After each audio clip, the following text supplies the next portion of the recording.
setia, harmonis, saling isi asuh, saling percaya. Nah, saya dalam kapasitas sebagai pengacara advokat itu berpengalaman urusannya perceraian. Jadi kalau orang-orang mau bercerai itu biasanya datangnya ke advokat. Memang dia teknis ya, dia berpraktek di sana, saling gugat menggugat. Malah ada yang unsur pidana, macam sekarang lagi viral adalah apa tuh? KDRT, artis ya. Nah, saya nggak ngomongin itu. Justru saya kepengen agar Bapak Ibu jangan sampai terjadi cerai. Harus apa adanya yang udah jodoh depan mata kita, ya udah satu itu. Suami itu, suami istri kita, ya itu. Ya, kita ciptakan harmonisasi. Jadi pengertian harmonisasi itu nimbangin ya Bapak Ibu, nggak akan sama setara gitu. Dia mencari keseimbangan. Bagaimana si istri dan suaminya supaya terus setia. Ya kan? Nah, saya mau sedikit bercerita dari penelitian saya.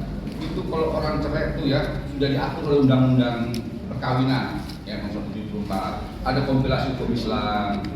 Sebabnya ada 6.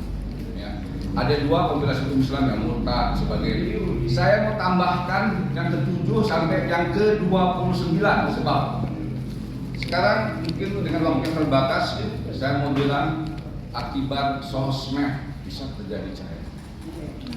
Sosial media. Tapi tentu juga tidak cerai, malah lebih romantis, harmonis. Bagaimana tuh sosmed, sosial media, handphone kita kan ambil bangun tidur yang kita pegang juga handphone tuh. Yang kita sambar dulu handphone di samping kita. Ya, kalau handphonenya agak jauh udah gelisah kita tuh. Jadi ini ada kiat-kiat. Saya kebetulan menyusun buku ya harmonisasi keluarga itu ada 353 halaman lagi terus saya sempurnakan. Nah satu tadi dari 29 sebab ada yang namanya sosmed, sosial media. Tolong ini Bapak Ibu jangan gara-gara mau ngikutin kekinian masalah berita-berita sosmed, mau TikTok, mau FB, IG, ya, YouTube sebagainya, justru malah penyebab.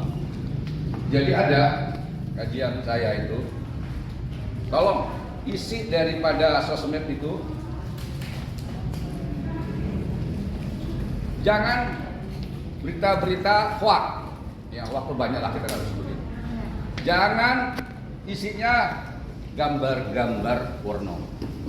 Ini biasanya maaf nih kaum ibu, kaum laki tuh banyak ngirim-ngirim teman-teman gitu loh. Nggak tahu nanti kan kalau kaum ibu ya. Itu dah. Kebanyakan. Hah? Jadi itu bapak-bapak emang ya. Segera tolong dihapus ya bapak-bapak ya. Ya, jangan disimpan. Nah, ini menarik nih, agak beda nih. Ya kan? Udah itu misalnya foto prakteknya langsung. Nah, ya kan? Bagaimana isinya itu adalah perhatian ya dari suami dan istri. Apa kabar mah? Gimana? Apa kabar sih? Kabar jadi awal. Saya mau kasih tahu ini kita mesti menciptakan sesuatu pacaran gitu, saling perhatian. Ya, udah makan belum? Ya, justru kalau yang namanya ada wanita muslim itu mesti informasikan kepada suaminya lagi berada di mana. Nah ini biasanya kan ada settingan nih beradanya gagap-gagap dijawabnya, ya saling informasi. Malah ada anjuran untuk memasukkan berita-berita kasih sayang, cinta, foto-foto lama kita waktu pacaran masukin di situ. Ada lagu-lagu cinta baik-baiknya tuh masukin. Ya. Jadi buatlah handphone itu dengan kemesraan, romantisme, mengingatkan. Sebab kalau enggak serangan lawan nih dari rumput tetangga luar biasa, apa ini? Ya kan? Jadi kita bendung. Saya nanti kapan hari bisa undang saya untuk bagaimana kalau terjadi masalah perceraian karena selingkuh, karena poligami, karena perbedaan-perbedaan dengan keterbatasan. Sekarang hanya sosmednya dulu ya. Jadi antara lain seperti tadi, isilah dengan poin-poin tadi. Saya juga ada nulis untuk suami dan istri, tips, kemudian tips istri terhadap suami supaya tetap harmonisasi, setia, kompak, saling perhatian. Karena kedudukan suami istri ya di dalam undang-undang perkawinan itu hampir dikatakan setara, makanya ada perempuan di sana memperjuangkan kesetaraan gender. Tapi bagaimana yang dikatakan kesetaraan itu ya? Sama, harus kasih perhatian. Jangan lakinya aja mau minta diperhatiin. Ya kan? Tapi perempuannya juga. Malah kadang-kadang dari tips ya, tips suami kepada istri. Suami itu harus juga sebagai pendengar yang baik dari istrinya. Karena kan istri dari sosmed yang udah kita dengar ceramah sana sini, dia ingin ngomong nih. Nah, ngomongnya kemana? Jangan dengan tetangga di sana, tapi dengan suaminya. Jadi suami itu sekali-sekali kita hadir ya bapak-bapak ya, untuk dengerin apa nih bini gua mau ngomong apa, ya. Nah itu senang dia. Tips yang lain ya, tadi sudah ya kita masalah sosmed. Tips yang lain, kalau yang laki nih, suami nih kepada istri itu adalah kita harus jadi suami siaga, bapak-bapak. Tahu nggak suami siaga nih?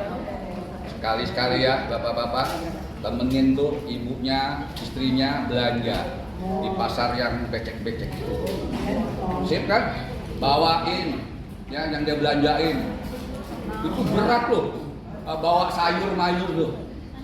Bayangin, ya kan apa nggak sengklekan dia. Udah itu naik pakai angkot, waduh itu berat banget. Hadirlah kita bapak-bapak sebagai suami siaga, bantuin ya, bawain gitu loh. Coba bapak perhatiin ya, kalau bapak tampil tadi sekali-sekali ya, bantuin, dia kan seneng nih. Dia kan juga bakalan ngomong, gue suka, gue seneng apa dengan laki gue yang begini bogono. Tapi di rumah, saya pastikan dia akan buat makanan yang bapak suka. Betul nggak bu? Ya kan? Nah, terus kalau belanja di mall di mana, kita kan cuma nonton doang, jauh. Kita bawain belanjaan, kalau belanja sepatu itu, yang berat itu. Jadi apa artinya?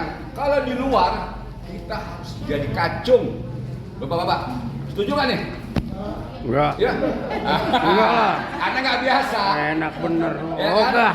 Tapi kalau di dalam, di rumah, gantian. Ya, dia pelayan yang luar biasa untuk suaminya.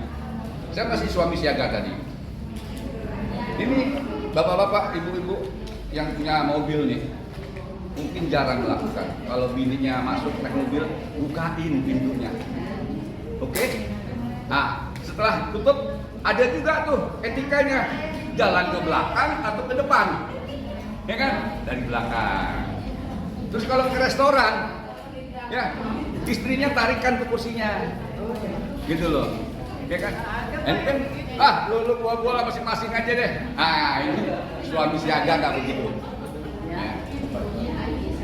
Ya Pak ya, ini sebenarnya banyak nih. Lebih baik tanya jawab aja ya. Intinya bagaimana jangan sampai 20 sebab tadi yang termasuk selingkuh itu apa terjadi sehingga cerai. Saya sebagai pengacara yang memposisikan kalau pergi perceraian adalah yang tergugat, yang digugat cerai. Nah saya berusaha untuk jangan cerai. Ya, karena bagaimanapun dari istri kita, apa di suami kita kan sudah dapat keturunan, ada anak, mungkin cucu. Nah itu harus dipertahankan. Cinta itu harus pupuk terus bu, nggak bisa ya. Ya itu harus senantiasa. Bahkan dalam agama Islam, maaf saya sedikit menyitir, itu surga ada di depan mata kita, di pasangan kita. Bagaimana kita memperlakukan pasangan kita? Perempuan ini harus dimuliakan istri kita. Ya, bukan direndahkan, dicaci maki, apalagi di KDRT. Oke, jadi sementara itu dulu. Barangkali ada mau tanya, silakan. Nomor handphone? Oh, nomor handphone. Ya, 0856 86 16 0856 86 16 498. Saya berkantor di Lenteng Agung, ya Purwanto itu. 0856 86